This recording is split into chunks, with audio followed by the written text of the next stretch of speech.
COVID-19 is becoming less of a concern here on campus, but university officials are still hoping that students will take a necessary step in helping reduce the spread of the virus long term. Coming up, we'll have details on more than a dozen options to get the COVID-19 vaccine. Texas Tech here in Lubbock is known by many as one of the most beautiful campuses in the nation. And even though there's plenty of greenery between the buildings, there's one little known location where you can enjoy a wide range of plant life from the local area. MCTV's Matthew Zimmerman has a special look at Tech's greenhouse and horticultural gardens. And the Dallas Cowboys are starting to look like the team of old after a strong start to the season. MCTV's Alejandra Salazar has highlights from the boys' most recent win, along with a rundown of this weekend's schedule for Tech athletics. This is the MCTV Weekday Update. Welcome to the Thursday edition of the MCTV Weekday Update. I am Reagan Ranzer. And I'm Madison Vidales. The number of new COVID-19 infections here on campus continues to decrease as we near the midpoint of the fall semester. Even though the situation is improving, the coronavirus is still a concern, and campus officials are encouraging students to get vaccinated to help reduce the spread of the virus. Yesterday afternoon, Texas Tech's Office of Emergency Management sent out an email to the entire Tech community with details on the additional COVID-19 vaccine clinics here on campus. Starting tomorrow, the university, in conjunction with the Tech's Department of Emergency Management, will offer clinics every Tuesday and Friday in October. The clinics will take place in Memorial Circle in front of the math building from 10 a.m. to 2 p.m. each week. The TDEM clinics will offer the Pfizer vaccine, and students can get their first, second, or even third booster shot of any of the dates in October. Then in November, TDEM will conduct 3 more clinics on the first 3 Fridays of November for students needing a second dose or a booster shot.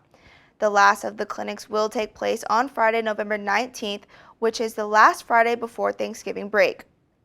Along with COVID-19 vaccines, Texas Tech is also partnering with United Supermarkets to offer 2 additional clinics for students to get a flu shot. The first clinic will take place in Memorial Circle on Thursday, October 7th from 11 a.m. to 4 p.m. and the second opportunity will take place on the following Wednesday from 9 a.m. to 1 p.m. Along with the flu vaccine, the Pfizer COVID-19 vaccine will also be offered at the 2 clinics. As a reminder, all COVID-19 vaccine shots are free to students getting a second or third dose should bring their vaccination card with them, and they will receive when they got their first flu shot.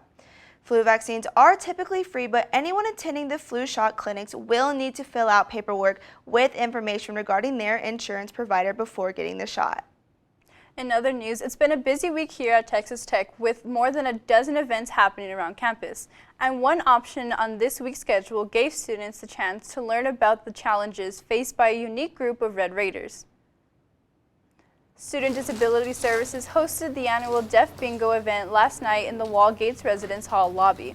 The event was an opportunity for students to learn American Sign Language, create community, and win prizes from local restaurants such as Rosa's Cafe, Brahms, and Teddy Jack's.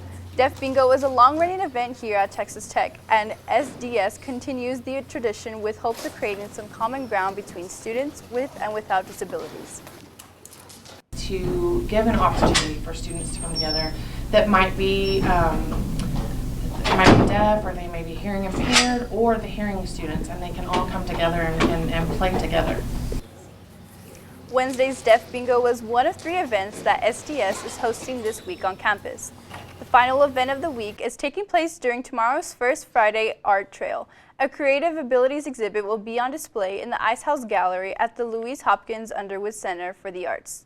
The gallery will showcase art created by SDS students from here on campus. The Creative Arts Gallery, along with the First Friday Art Trail, will take place from 6 to 9 p.m. tomorrow night. For more information, visit ffat.org. Student Disability Services isn't the only group hosting multiple events here on campus this week. Tech's Residence Halls Association is also offering several opportunities for dorm residents to get out and interact with their on-campus neighbors.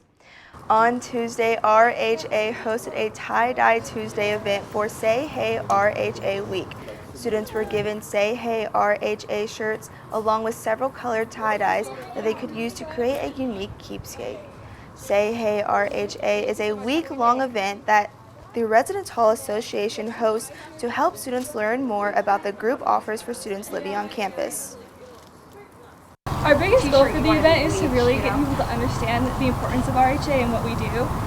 We're all really passionate individuals, and there are about 7 or 8 of us working together on this board. And we love the Residence Hall, and we think it's a great place to be, and we just want students to know that.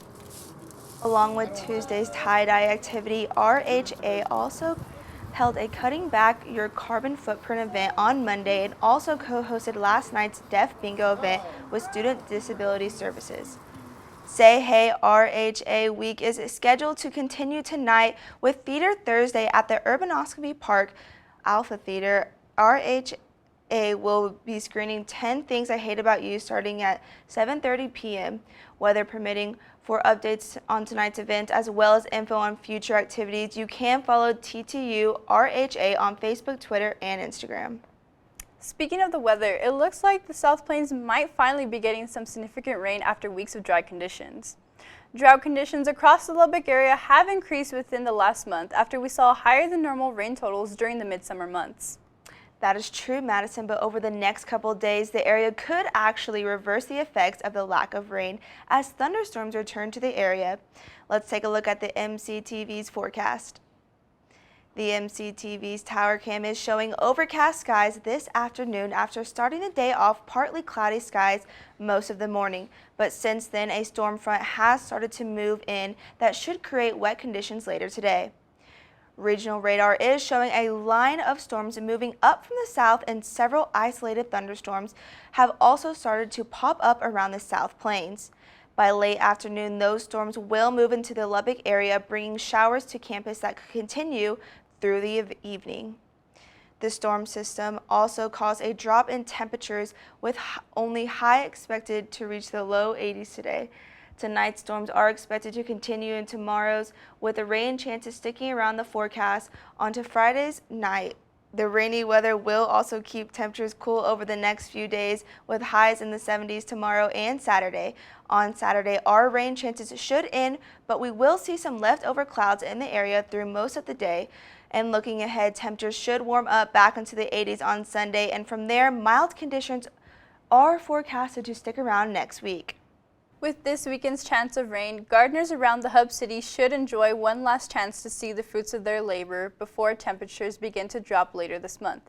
And if you don't personally have much of a green thumb, there is one place at Texas Tech where you can enjoy the beauty of nature without having to ever plant a seed. MCTV's Matthew Zimmerman stopped by a little-known part of campus where students, faculty, and staff showcase the natural wonder of West Texas. On Saturday, the Ornamental Horticulture Research Group hosted their Fall Plant Trials Field Day.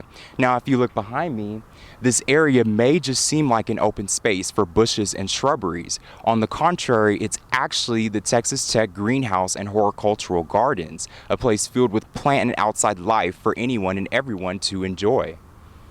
What this is to introduce the public to new varieties of plants that are coming out that might be better for them in their gardens. They can see which plants perform side by side with other plants, and next year they can determine which ones they want to plant. Tech's greenhouse offers a wide range of plants transferred to the garden from different horticulture companies from around the community, to different types of plants grown in-house, such as vincas, petunias, and much more. The facility is well organized and beautifully presented with the help from students in the TTU Horticulture Society. We like to show off what we've done all summer. So all these plants were planted in May timeframe, so from seed or from smaller plants. And it's just to show off how big they can get, how beautiful they can get in a West Texas environment. The field day served as a great outlet for many within the local community. For new and experienced plant enthusiasts wanting to learn or advance their gardening skills and techniques, for sightseers wanting to spend some quality time outdoors, and even for families just looking for a place to enjoy the day. I think it's just the importance of being out in nature and just trying to plant things. Not everything in the garden does very well, but it's just trial and error.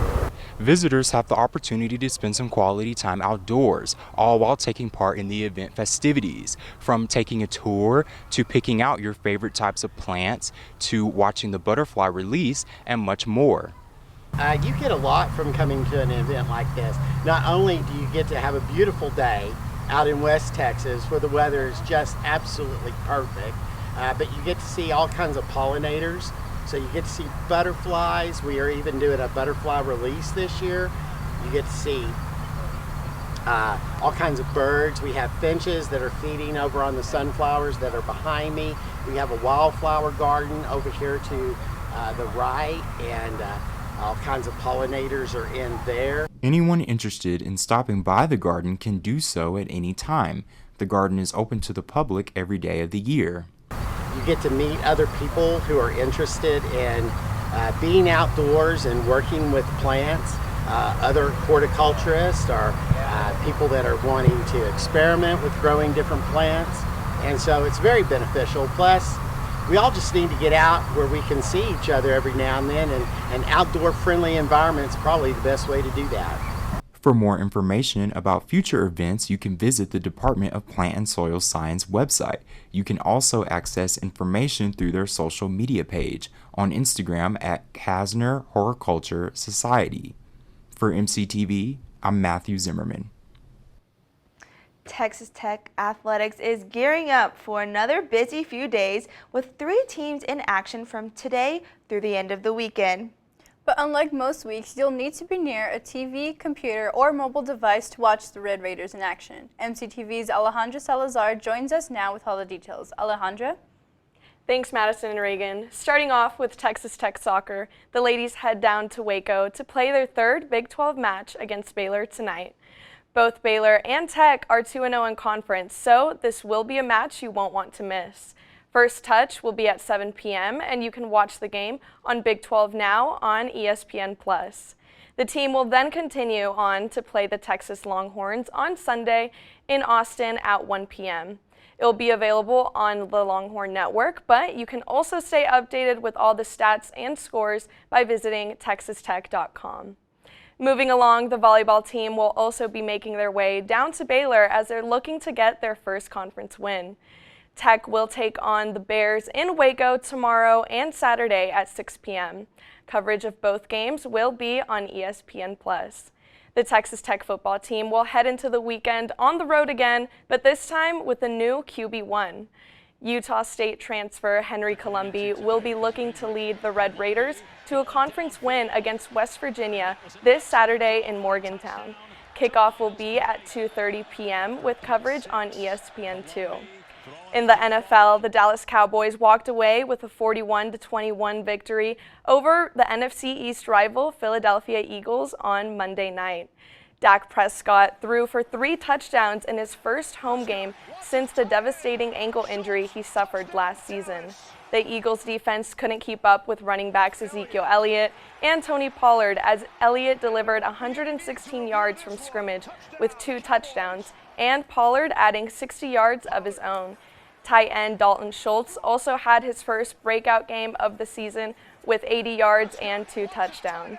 The Cowboys lead their division as they head into their next game against the Carolina Panthers on Sunday. That's all for sports. Back to you, Madison. Thanks, Alejandra. Texas Tech's Greek organizations are well known locally for giving back to the Lubbock community. And earlier this week, one of those organizations put on a popular event that satisfied sweet tooths for a good cause. Texas Tech's Delta Gamma chapter hosted Desserts with DG fundraiser on Monday night at the Women's Fraternity Greek Circle headquarters. Starting at 7 p.m., Delta Gamma members sold bags of baked goods to hundreds of hungry customers who lined up outside of the DG Lodge. The event was one of the group's annual events used to raise money for their chosen nonprofit organization. Our foundation is Service for Sight. It was started by Delta Gamma, who is blind. We raise money there are 5 schools for blind children across the country that are completely funded by Delta Gamma. We give to guide dog schools, we give braille books to children, so just helping those who have lost their vision in some way. Desserts with DG is one of Delta Gamma's largest fundraisers of the year. The group estimates that as many as 800 to 1,000 bags of baked goods were sold during Monday night's event. Along with Desserts with DG, the group hosts other philanthropic events such as Anchor Splash, which is held at the local pool each spring. So Reagan, did you have a chance to pick up some desserts at yesterday's event? I didn't. The line was super long, but I did see some really good red velvet cupcakes, so maybe next time. That's all for today's edition of the MCTV Weekday Update. Thanks so much for joining us, and be sure to check out ttuhub.net every day for more news. We'll see you next week.